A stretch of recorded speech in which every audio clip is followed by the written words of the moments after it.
Salut à tous, on se retrouve ce soir et on va parler bien évidemment de cette rencontre entre l'Olympique Lyonnais et le Paris Saint-Germain. Donc tout d'abord, le résultat 4-1 pour le PSG. Bon, il y a eu 5 buts dans la rencontre, il aurait pu avoir 10 buts, tellement qu'il y a eu 2 occasions. On va regarder les stats juste avant. Donc c'est vrai qu'il y a eu beaucoup de spectacles, quand même, beaucoup de tirs, beaucoup de grosses occasions. Et du coup, c'est le PSG qui a été beaucoup plus efficace que les Lyonnais. De côté, buteur PSG, Mbappé doublé. Hakimi également buteur et Marco Asensio également buteur. Les 4 buts du PSG ont été inscrits en première mi-temps. Il y avait 4-0 à la mi-temps. La seconde mi-temps, le PSG a déroulé. Le PSG a touché pas mal de fois les poteaux, les barres transversales, tout ça. Mais ils n'ont pas réussi à mettre d'autres buts. Bon, pas grave, quand tu gagnes déjà 4-0 à la mi-temps, ça ne sert à rien d'essayer d'en mettre 10. Bon, tu peux essayer d'en mettre autant. Mais voilà, le plus important, c'est la victoire. Et la victoire est là. Et en plus, c'est une victoire quand même avec la manière. Bien sûr, pour le PSG, un petit coup d'œil aux statistiques, peut-être pour ceux qui n'ont pas vu le match, ou peut-être ceux qui ont vu le match, mais qui veulent avoir les stats du match. Donc 70% de possession de balle pour le PSG. De toute façon, maintenant, tous les matchs, quasiment que le PSG jouera là dans le futur, ça sera la possession de balle qui sera côté PSG. Donc plus de 22 tirs pour le PSG, 8 tirs cadrés et ça fait 4 buts. Ça fait la moitié des frappes cadrées qu'on finit au fond des filets. C'est pas mal. De côté lyonnais, 19 tirs. C'est pour ça que je vous ai dit, les gars, il y a eu quand même 22 tirs pour le PSG, 19 tirs pour Lyon. Ça fait quasiment un match à plus de 40 tirs. C'est énorme. C'est pour ça que le score, il y a eu 5 buts. Il y aurait pu avoir 10 buts dans la rencontre si on cumule bien évidemment les deux équipes. Et regardez Lyon, les gars, ils ont le même nombre de tirs cadrés que le Paris Saint-Germain. 8 tirs cadrés pour Lyon, 8 tirs cadrés pour le PSG, mais le PSG beaucoup plus efficace. Puis c'est comme le PSG qui a eu les plus grosses occasions. Lyon, de temps en temps, ils ont fait des frappes, mais c'était peut-être des frappes lointaines, on peut dire. Mais Donnarumma a fait un gros match, parce que 8 tirs cadrés, ils ont marqué un but, ce qui veut dire qu'il y a eu 7 arrêts de Donnarumma, qu'on parlera tout à l'heure quand on notera toute l'équipe. Donc voilà, ça a été une soirée très tranquille, puis même dans l'ensemble, pour ceux qui ont vu tout le match, même si les tirs cadrés sont pareils, le PSG, bien évidemment, mérite totalement sa victoire. Le PSG a maîtrisé, surtout le PSG s'est rendu le match très facile. Pourquoi avec ce but inscrit au bout de 3, c'est combien 4 minutes de jeu par Mbappé. C'est grâce au pressing du Garté. Voilà, dès que tu marques un but si tôt dans une rencontre, ça te facilite le match. Puis après, le PSG a déroulé. Lyon, c'est par séquence. Mais Lyon avait beaucoup de mal. Le PSG était tout simplement trop fort ce soir pour cette équipe de l'OL. Un petit coup d'œil au classement, parce que mise à jour du classement après cette 4e journée de Ligue 1. Donc le PSG retrouve les hauteurs, on dit, du championnat français, parce qu'on ne voit pas que le PSG avait commencé 2 matchs avec seulement 2 points sur 6 possibles. Et du coup, là, ils ont enchaîné 2 victoires. Et du coup, le PSG, dauphin de l'équipe de Monaco, le Paris Saint-Germain, 8 points. Monaco a 10 points. Bon, on est seulement la 4e journée de Ligue 1, mais quand on voit ce que produit le Paris Saint-Germain, on est vraiment très confiant pour le futur. Et voilà, ça va se jouer de toute façon comme d'habitude avec certainement peut-être Monaco, Marseille, et voilà le PSG bien sûr, qui sera certainement le grand favori pour remporter cette Ligue 1. Donc voilà ce qu'on va dire sur la rencontre. On va passer à la deuxième partie. On va noter bien évidemment les joueurs du PSG. Donc le 11 de départ. Donc comme d'habitude, Luis Enrique, pour ceux qui ne le connaissent pas, voilà, c'est toujours du 4-3-3. Il a toujours fait jouer ses clubs, le Barça, l'AS Roma quand c'était le coach de l'équipe italienne, ou même l'Espagne en 4-3-3. Donc on reste sur ce 4-3-3. Donc à noter, il y a eu une petite surprise parce qu'on annonçait plutôt Gonzalo Ramos en tant que titulaire. Et Asensio sur le banc, et du coup c'est bien Asensio qui a commencé titulaire. Sinon c'est quasiment l'équipe type avec Ugarte, Skriniar, Warren Zaïre ou même Achraf Hakimi. Donc c'est parti, je vais noter tous les joueurs du PSG et une note de 0 à 10 à chaque fois. On commence comme d'habitude avec le gardien, donc Donnarumma. Grosse partie de Donnarumma, je lui mets une note de 8 sur 10. Vraiment, il a été énorme. Bon, il prend un but sur penalty. Bon, les penalty, voilà, c'est toujours compliqué. Pas grave, il prend le but, surtout que le PSG en avait déjà inscrit 4, c'est pas grave, mais surtout il a fait d'énormes arrêts. Donnarumma, même des fois des arrêts miraculeux sur sa ligne.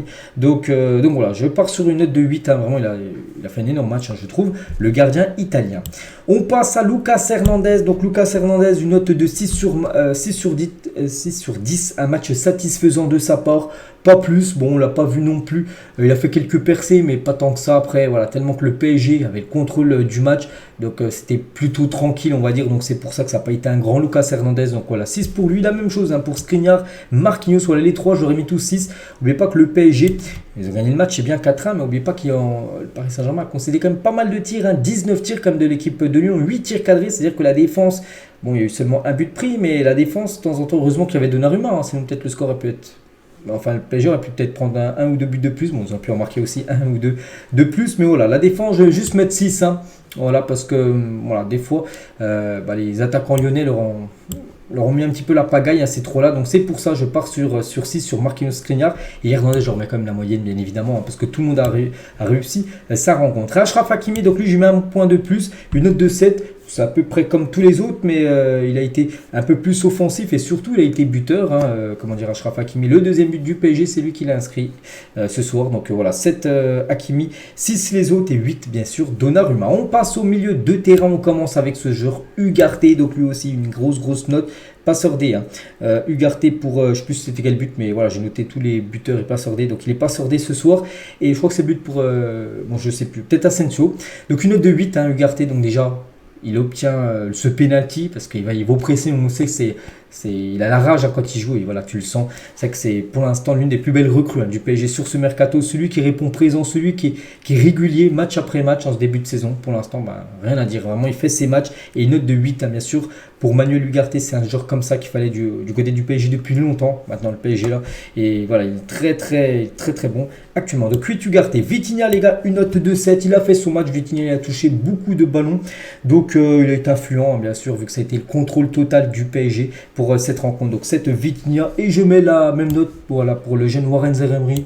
On reste aussi sur un 7. Juste 8 Ugarte parce que je l'ai trouvé quand même meilleur que Warren Zaïre-Emery et Vitinha. Mais voilà, le milieu de terrain du PSG a été largement supérieur au milieu de terrain lyonnais qui ont eu beaucoup de mal, le milieu lyonnais. Alors que le côté PSG, ça s'est baladé, on peut dire. Et on finit avec la triplette offensive. On commence tout d'abord avec le double buteur Kylian Mbappé. Je ne sais pas si c'est lui qui a été l'homme du match, j'ai pas vu. Mais ça sera de toute façon soit lui, soit Ugarte ou soit Donnarumma. Ce sera un des trois. Bon, je pense que ce sera Mbappé avec son doublé. Donc Mbappé, gros match, donc déjà buteur sur penalty. Voilà, il faut les mettre les penalty, on sait que c'est toujours un exercice compliqué. Mbappé, sinon buteur aussi. Puis il a eu pas mal d'occasions. On a vu qu'à la fin, il voulait mettre son triplé, Kylian Mbappé. Donc bon, après voilà, il a fait son match sans quand même pousser. Ça n'a pas été un grand non plus Kylian Mbappé. On a vu que voilà, il est en reprise quand même. C'est seulement la deuxième fois où il était titulaire, parce qu'on sait que le début de saison c'était un peu compliqué pour lui. Donc voilà, une note de 8. Voilà, on ne va pas lui mettre plus. Très bon match, bien sûr, de la part de Kylian. On passe à Marco Asensio. Lui aussi, gros match à Marco Asensio, buteur et passeur D. Voilà, il est décidé sur 2 des 4 buts parisiens ce soir. Marco Asensio qui a commencé titulaire et ça, c'est encore un bon choix de Luis Enrique de l'avoir mis directement dans le 11 parce qu'il a été décisif. Donc Marco Asensio également, comme Mbappé, on lui met une note de 8 sur 10 à Marco Asensio. Il est bon, donc voilà, c'est un joueur précis, c'est un joueur efficace. Voilà, c'est vrai que quand il frappe, il a déjà été buteur. Souvenez-vous contre Lens, une frappe lointaine. Puis là, ce soir, pareil, il a été encore buteur. C'est vrai qu'il est finisseur, ce Marco Asensio. Donc après, on sait qu'il y a quand même Kolo Muani, il y a Gonzalo Ramos, peut-être Hugo Ekitike, mais il peut peut-être prétendre de temps en temps à jouer comme ce poste de numéro 9 parce que quand il a les occasions, il les met au fond. Voilà, Marco Asensio. Alors que si on compare avec Gonzalo Ramos, qui a eu encore peut-être une, deux occasions ce soir, il n'a rien mis. Donc voilà, Asensio, il marque des points et pour moi, c'est une note de 8 sur 10 ce soir. Il a fait le même match un peu que Kylian Mbappé. Et on finit avec Ousmane Dembélé. Donc Dembélé, les gars, j'ai mis la plus basse note du match voilà, par rapport au joueur du PSG. J'ai mis une note de 5. Peut-être tu vas me dire, ouais, t'es un peu faux, enfin, ouais, t'es un peu sévère tout ça. Après, je trouve il doit faire beaucoup mieux. Dembélé, c'est vrai qu'il a réussi à dribbler ça, voilà, il a réussi à dribbler pas mal de joueurs, mais c'est dans l'efficacité, c'est dans la précision. Il a eu je sais pas combien, au moins 5 frappes les gars, toutes hors cadre quand même. Ousmane Dembélé, bon après ça n'enlève rien à son talent, donc voilà, on sait que c'est un joueur à tout moment il peut débloquer des situations, mais pour moi c'est un match moyen de ce qu'il a fait ce soir. Je trouve pas que ça a été un grand Ousmane Dembélé. Je connais la qualité du joueur, je sais qu'il peut faire beaucoup mieux. Donc voilà, 5 pour moi ce soir, Dembélé, pas plus. Donc juste il faudrait qu'il ait un petit peu plus de précision. Il pourrait finir avec des matchs à doubler, triplé, bien sûr, tellement qu'il a d'occasions Ousmane. Mais bon, voilà, il n'y a pas d'inquiétude, bien sûr. Voilà, on est tous très contents de l'avoir au PSG. Donc voilà les gars, tout ce qu'il y avait à dire. Donc les tops, je dis Mbappé, Ugarte et Skriniar, pour moi c'est les 3.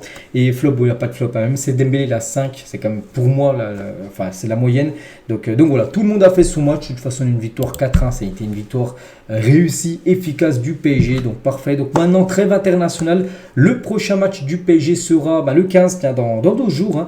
Parce que il y aura 2 matchs de l'équipe de France. Puis après, enfin, par exemple pour Mbappé, Dembélé, tout ça qui vont jouer. Et après, ça sera vendredi soir. Vendredi 15, ça sera le match contre Nice au Parc des Princes. Pourquoi le vendredi? Parce que dès le mardi, il y aura le match, la réception du Borussia Dortmund. Puis après, le dimanche d'après, la réception de l'OM. En gros, il y aura 3 gros chocs.